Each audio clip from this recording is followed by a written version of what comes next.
Assalamualaikum warahmatullahi wabarakatuh. Halo teman-teman, perkenalkan nama saya Hena Rahmawati dari kelas 3A dengan NIM 2118190012 dari Prodi Pendidikan Matematika. Nah, pada kesempatan kali ini saya akan menyampaikan atau mempresentasikan sebuah materi bangun ruang sisi lengkung, di mana materi ini diajarkan pada kelas 9 SMP atau MTS. Langsung saja kita simak bersama, ini dia pembahasannya.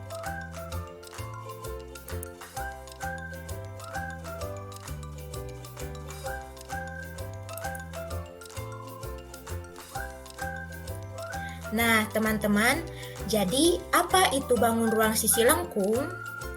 Nah, bangun ruang sisi lengkung itu merupakan suatu kelompok bangun ruang di mana bangun ruang ini memiliki sisi melengkung, memiliki selimut, atau memiliki permukaan bidang.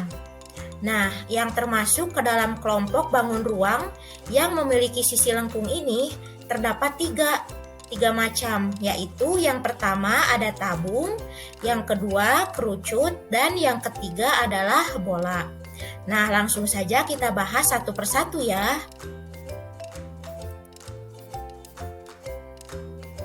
Nah, kita mulai dengan pembahasan yang pertama, yaitu tabung. Jadi, tabung itu merupakan sebuah kelompok bangun ruang sisi lengkung yang terdapat dua batas berbentuk lingkaran. Jadi lingkaran batasnya itu berbentuk lingkaran yang terdapat pada tutupnya atau sisi atas dan sisi bawahnya atau sisi alasnya. Nah, kedua lingkaran tersebut ini berukuran sama besar serta kongruen.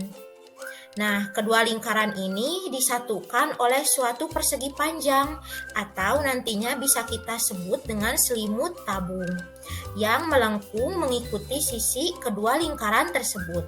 Nah, teman-teman bisa lihat gambar tabung pada gambar yang sebelah kanan, di mana R ini merupakan jari-jari lingkaran dan T ini merupakan tinggi tabung.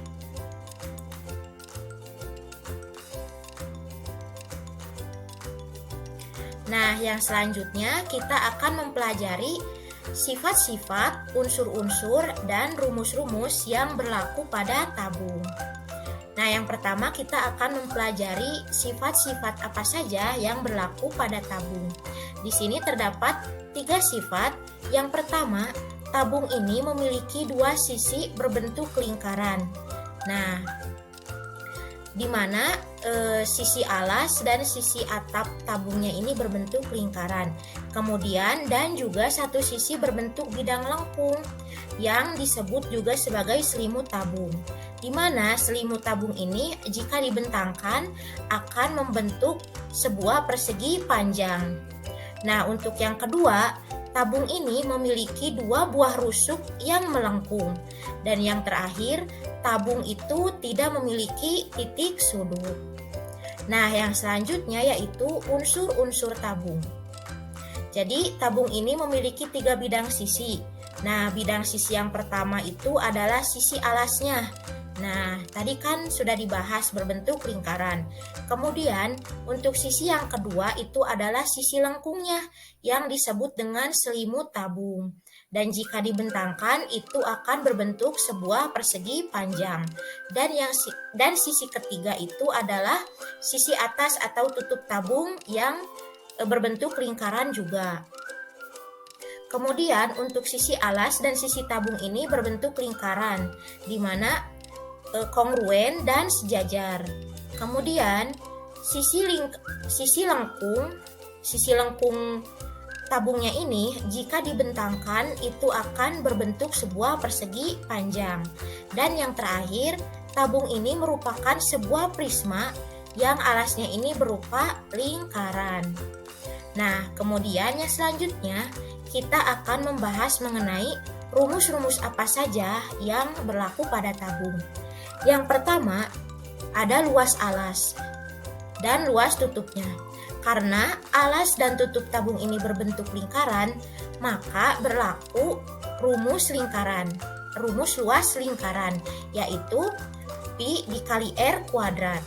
Nah, kemudian untuk luas selimut tabung ini adalah 2 dikali Pi dikali R dikali T. Dan yang ketiga ada luas permukaan tabung sama dengan 2 dikali Pi dikali R dikali R ditambah T. Dan yang terakhir, rumus volume tabung itu adalah Pi dikali R kuadrat dikali T. Nah, untuk penggunaan Pi-nya sendiri teman-teman, jadi apabila jari-jari atau diameternya ini kelipatan 7, maka kita akan menggunakan Pi-nya itu 22/7. Nah, jika jari-jari atau diameternya itu tidak kelipatan 7, maka kita menggunakan Pi-nya itu yang 3,14. Langsung saja kita next ke anggota bangun ruang sisi lengkung yang kedua, yaitu kerucut. Jadi kerucut ini merupakan sebuah bangun ruang di mana alasnya ini berbentuk lingkaran. Nah, kemudian lingkaran alasnya ini ditutupi oleh sebuah selimut yang memiliki ketinggian sejumlah T. Nah, selimut kerucut ini disebut juga sebagai garis pelukis. Nah, untuk gambar kerucut, kita bisa lihat di gambar yang sebelah kanan ini, di mana R ini merupakan jari-jari alasnya atau jari-jari lingkaran. Kemudian T ini merupakan tinggi tabung, dan S ini merupakan garis pelukis.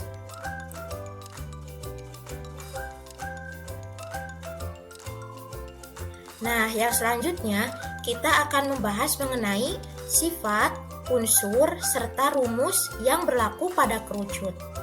Yang pertama, di sini ada sifat-sifat kerucut. Nah, di sini yang pertama itu memiliki dua sisi. Jadi, sisi yang pertama itu yaitu sisi alasnya yang berbentuk lingkaran dan sisi melengkungnya atau selimut kerucut. Kemudian, yang selanjutnya memiliki satu titik puncak. Dan sifat yang selanjutnya yaitu memiliki satu rusuk dan satu sisi lengkung. Kemudian sifat yang terakhir, kerucut ini memiliki jaring-jaring yaitu terdiri dari lingkaran dan sebuah segitiga. Nah, kita lanjut ke unsur-unsur kerucut. Yang pertama, kerucut ini memiliki dua bidang sisi, yaitu sisi alasnya yang berbentuk lingkaran dan yang kedua sisi lengkung yang disebut selimut. Dan yang kedua yaitu sisi alasnya itu berbentuk lingkaran. Dan yang ketiga, sisi lengkung kerucut ini jika dibentangkan akan berbentuk sebuah juring lingkaran. Dan unsur yang selanjutnya, kerucut ini memiliki sebuah garis pelukis yang menghubungkan titik puncak kerucut dengan rusuk alasnya. Dan yang terakhir, antara jari-jari alas, tinggi kerucut, dan garis pelukis ini memiliki suatu hubungan Pitagoras, yaitu S kuadrat sama dengan R kuadrat ditambah T kuadrat, di mana S ini merupakan selimut kerucut dan R ini merupakan jari-jari lingkaran dan T ini merupakan tinggi kerucut. Nah, yang selanjutnya rumus-rumus yang berlaku pada kerucut. Yang pertama, luas alas.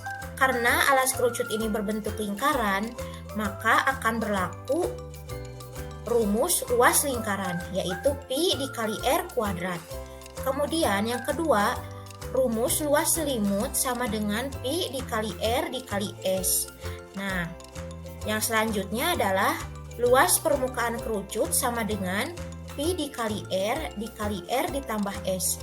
Dan yang terakhir ada rumus volume kerucut sama dengan 1/3 dikali Pi dikali R kuadrat dikali dengan T.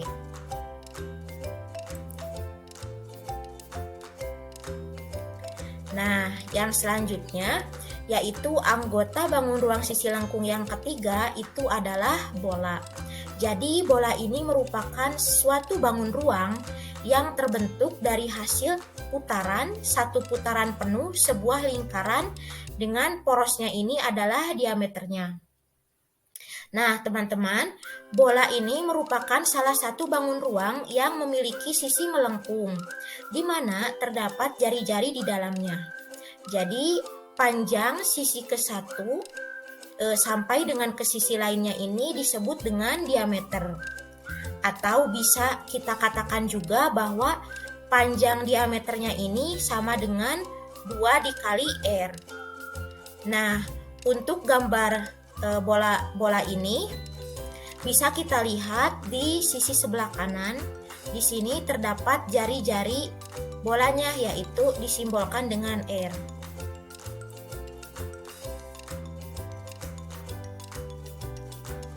Nah, kemudian yang selanjutnya itu ada sifat, unsur, dan rumus pada bola. Yang pertama, sifat bola. Ini terdapat 4 sifat. Yang pertama, terdapat satu sisi, dan yang kedua ini, bola ini terdapat satu titik pusat. Dan yang ketiga, bola itu tidak terdapat sudut pada bagiannya karena semua bagiannya ini melengkung. Dan yang terakhir, sifat bola itu jari-jarinya itu tak terbatas banyaknya atau tak terhingga. Kemudian yang selanjutnya kita ke unsur-unsur bola. Yang pertama, bola ini tidak memiliki rusuk. Mengapa tidak memiliki rusuk? Karena bola ini dikelilingi oleh garis yang melengkung. Kemudian unsur yang kedua, bola ini tidak memiliki sudut karena terdiri atas lingkaran yang tak terhingga. Kemudian bola juga hanya memiliki satu sisi dan satu titik pusat. Kemudian yang selanjutnya, bola memiliki suatu diameter yang sama dengan 2 kali panjang jari-jari atau diameter sama dengan 2 dikali R. Dan unsur yang terakhir, bola memiliki satu sisi lengkung yang tertutup. Dan yang selanjutnya kita akan membahas mengenai rumus-rumus yang berlaku pada bola. Yang pertama ada luas permukaan bola, yaitu 4 dikali Pi kali R kuadrat. Dan rumus volume bola itu sama dengan 4/3 dikali Pi dikali R pangkat 3.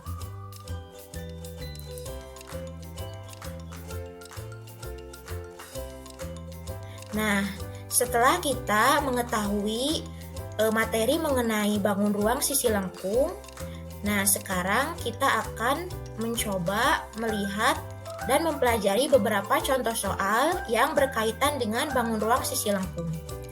Soal yang pertama, diketahui sebuah tangki air ini berbentuk tabung dan mempunyai volume 6.160 meter kubik, serta memiliki jari-jari alasnya ini adalah 14 meter. Nah, maka ditanyakan, hitunglah tinggi tangki air tersebut. Nah, langsung saja kita ke pembahasannya ya. Tangki air tadi itu berbentuk tabung. Maka untuk menyelesaikan permasalahan tadi, mencari tinggi tangki air tersebut, kita dapat menggunakan rumus volume tabung. Nah, volume tabung sama dengan Pi dikali R kuadrat dikali T. Volume tangki airnya kan 6.160. Sama dengan Pi-nya ini karena jari-jarinya kelipatan 7, maka kita menggunakan Pi-nya itu 22/7. Jadi 22/7 dikali 14 kuadrat dikali T.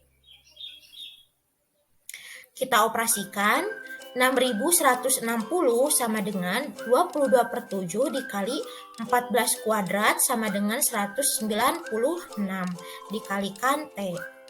Nah, 6.160 sama dengan 22/7 dikali 196 dikali T.